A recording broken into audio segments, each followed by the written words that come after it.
Okay, when we talk about movies in the 20s, and we talked about this a little bit before, the first movies were called motion pictures. Okay? And that became a big popular pastime during the 1920s, the motion picture. And after World War I, a suburb of Los Angeles, California, emerged as the movie capital of the world, known as Hollywood. Very good. So after World War I, a suburb of Los Angeles, California, emerged as what they considered the movie capital of the world, still is today, and that would be Hollywood, California. Now, these movies were silent, like we mentioned, until 1927. In 1927, they began to show the person's voice and had sound. Prior to that, it would be like closed captioning we talked about, right? But in 1927, they transformed from silent movies to real words, and words you could hear the people say. Now, these early films did not identify the actors or the actresses. Did not identify them. As you watch a movie today, you have credits at the end, right? And it tells you who is starring in this role and this role. It goes all the way down, tells who are the helpers and all the whole 9 yards. They didn't do that in the old days. You didn't even know who the actors were because they did not announce those. Okay? Well, pretty soon Americans began to get favorites, and they didn't really know their names, but they knew their faces, and they began to go to movies that had those particular actors and or actresses in those.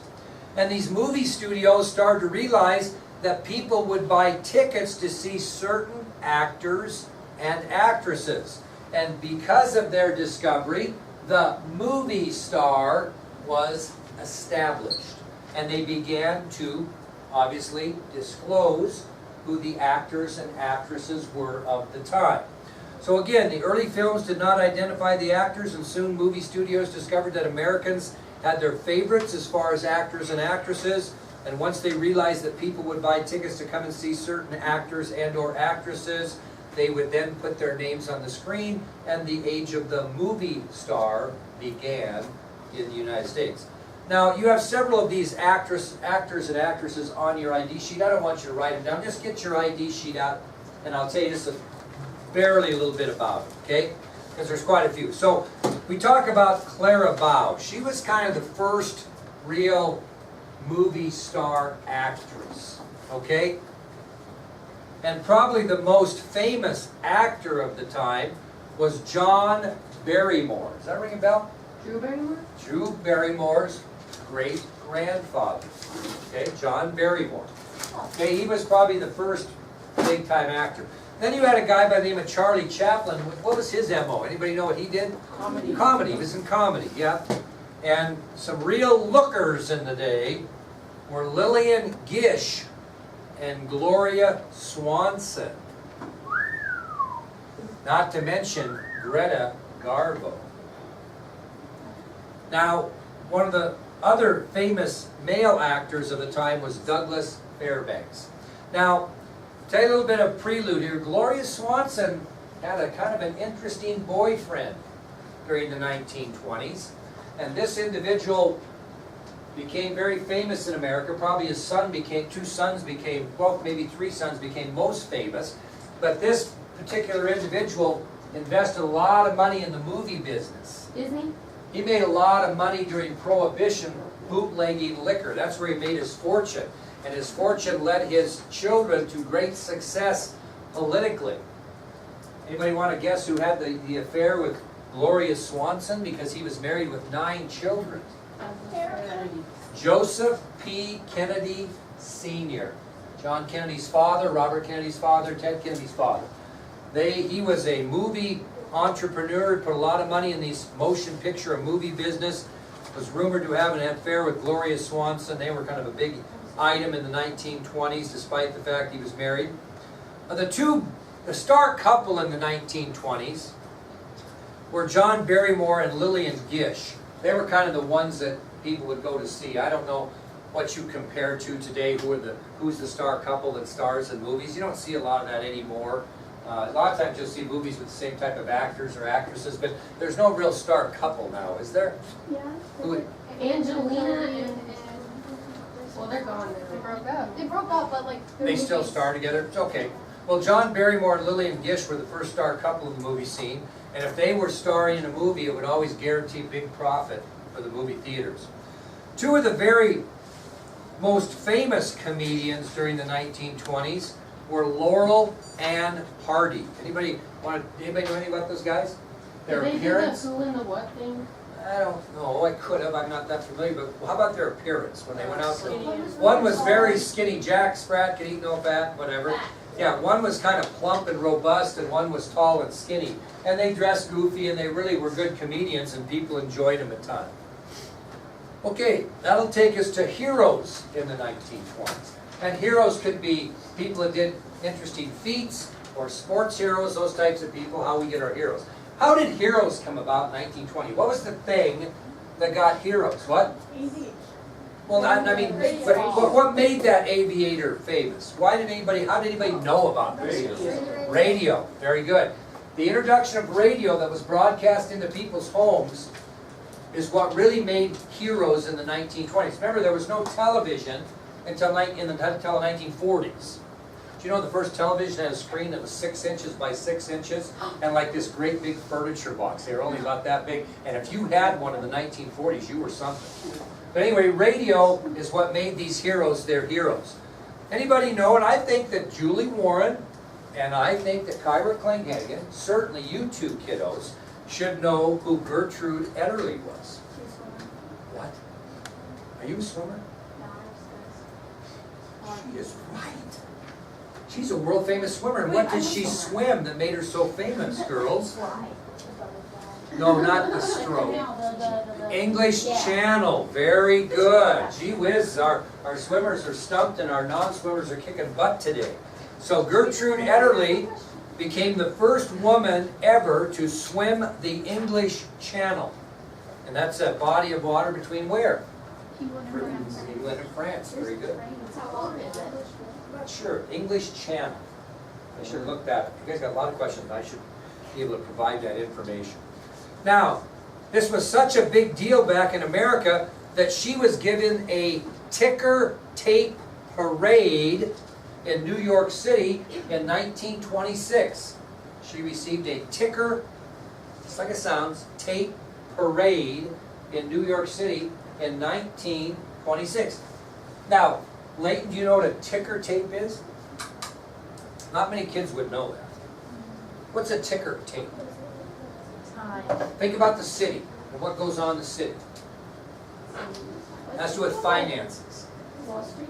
Wall Street, what's on Wall Street? What? The stock market. Ticker tape were those tapes that would come out of the machines that would tell how stocks were doing.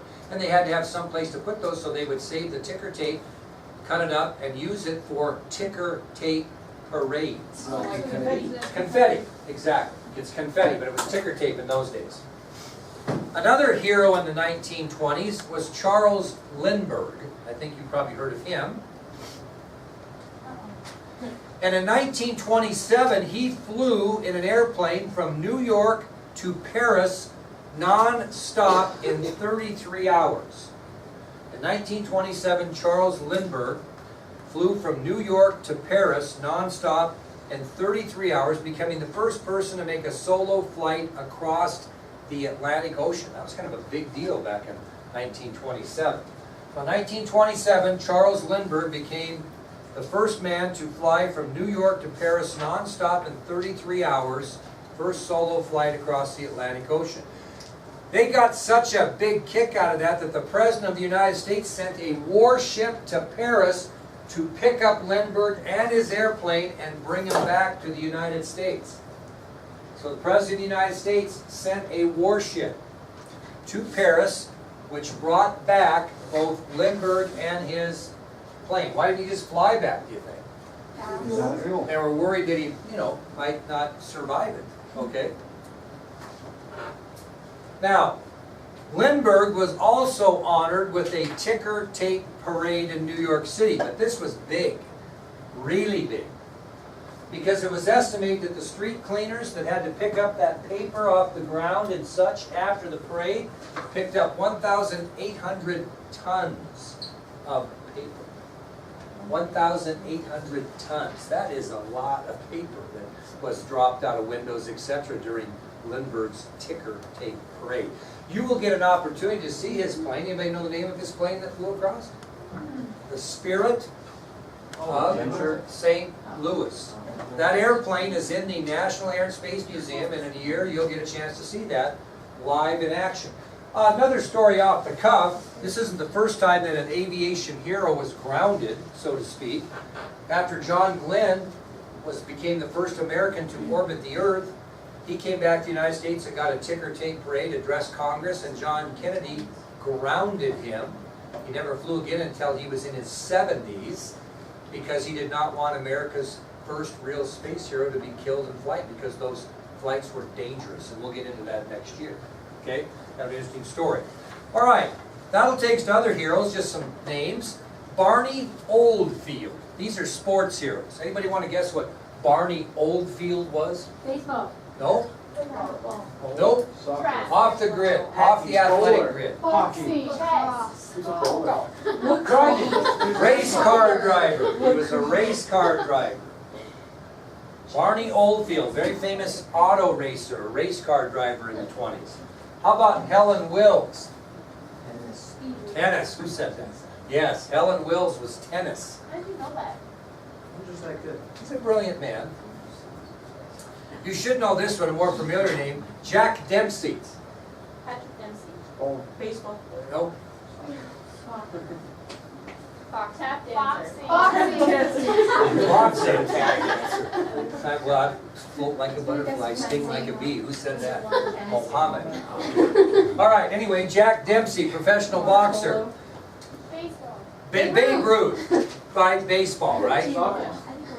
Now, listen, I'm going to tell you a Babe Ruth story while we're here. Babe Ruth had two records that they thought would never be broken. Home runs in a season and home runs in a career. Anybody know what his home run career mark was? 312. 714. Anybody know what his season home run record was? 103. 60. These records of 60 in a season and 714 in a career stood for like ever. Now let's see if we know our sports history. Who broke his career home run record? Jackie Robinson. No, God. No? Is it recent? No. The first time it was broke, I watched it. I was about, I'd have to look at here, but I might have been 14 or 15. And my dad and I were watching Monday Night Baseball on TV, which was a new thing. And Henry Aaron of the Atlanta Braves hit his 715th home run and surpassed Babe Ruth. The guy was African American or Negro, received unbelievable hate mail, death threats, awful threats in the mail, because no one wanted to see an African American break a record of Babe Ruth. That was in the 1970s. Okay? So, but his record was later broke by the steroid era. Who broke Hank Aaron's record? I don't know any other guy. No, he didn't. He had a lot of home runs, but Benny the Jet? Barry Bonds. Barry Bonds. And it's very controversial because he broke that record and then admittedly used steroids. Now, let's talk about the single season record of 60. Anybody know who broke that record? A famous New York Yankee.